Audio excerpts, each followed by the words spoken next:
Guys, welcome to Crazy Burger. Today I'm going to look at another firmware update for the Evercade. We only had one quite recently, but this is an update again with some further changes. So you go onto the main website, evercade.co.uk, down to the menu and go to support section, and got the firmware update, new firmware, which is now 1.3.1, slight update. Which was updated a couple of days ago, which we are going to go into some detail in this video.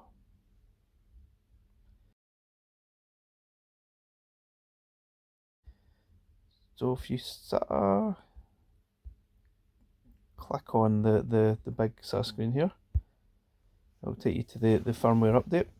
I've done quite a few firmware updates down the line, so I'll leave some links in the description down below how to actually do the firmware update on your Evercade. And apparently it's supposed to be even easier now than ever, which we'll hopefully see. It should be quite simple, hopefully.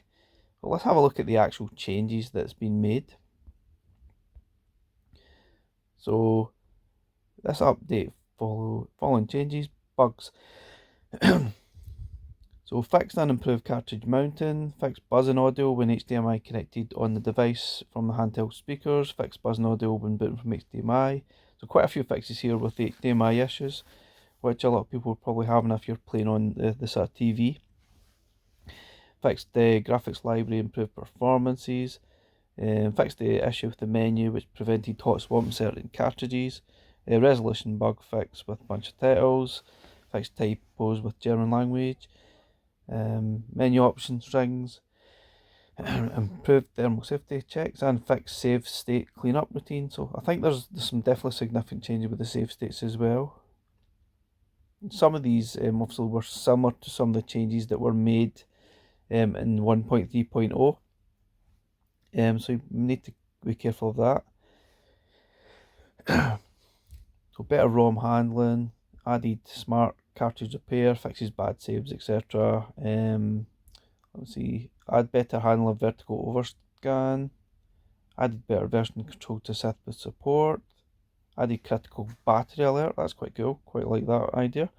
Added new advanced save state menus for all games. Shows save state, selects menu and playtime duration for each state. So this is an added section that will probably be quite helpful. The brightness setting, I'm pretty sure that was in the last 1.3.0. See anything more significant here? Defaulted screen brightness not set now to max. You can see there's quite a few different things here. And they compressed a lot of on console content. When switching between HDMI and handheld, intro video will be skipped instead of waiting 10 seconds. That's quite good, because sometimes if you're playing your Evercade constantly, waiting in that 10-second intro video is a little bit annoying. Quite cool maybe the first time, but it does get a little bit irritating having to see it constantly all the time. A little bit quicker would be appreciated. And some fixes here. Some of these might well have been with the last one, like the fixed emulator to handle large game files, i.e. large PS1 titles, which obviously there's a PS1 title coming soon. Yeah, it's a soccer game, I think, football game. So here is the process update.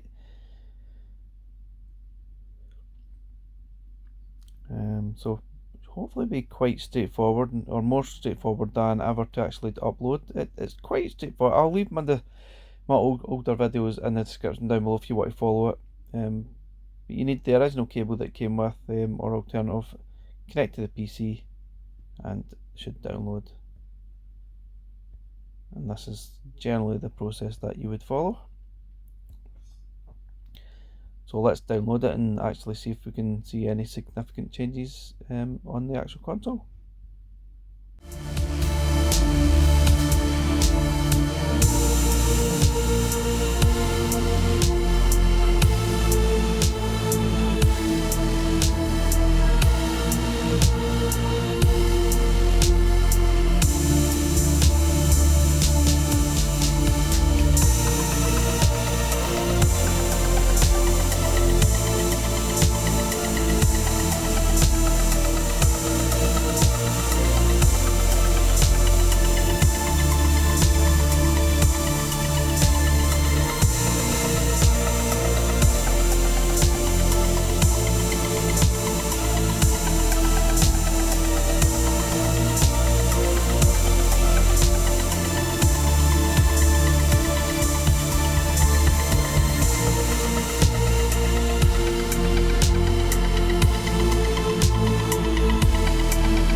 So guys, clearly the biggest update here is probably related to a lot of the issues surrounding HDMI.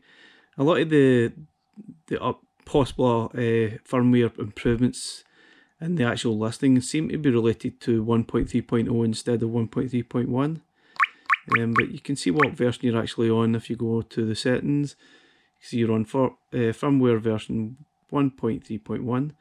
The thing of note, the big change seems to be how you actually set up. It seems a little bit easier to actually install the firmware.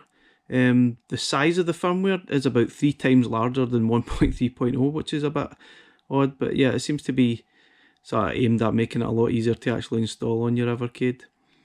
But I don't see any massive changes to any of the sort of games that are going on. Let's sort of have a look at some of the game, but I mean, I don't see any massive differences.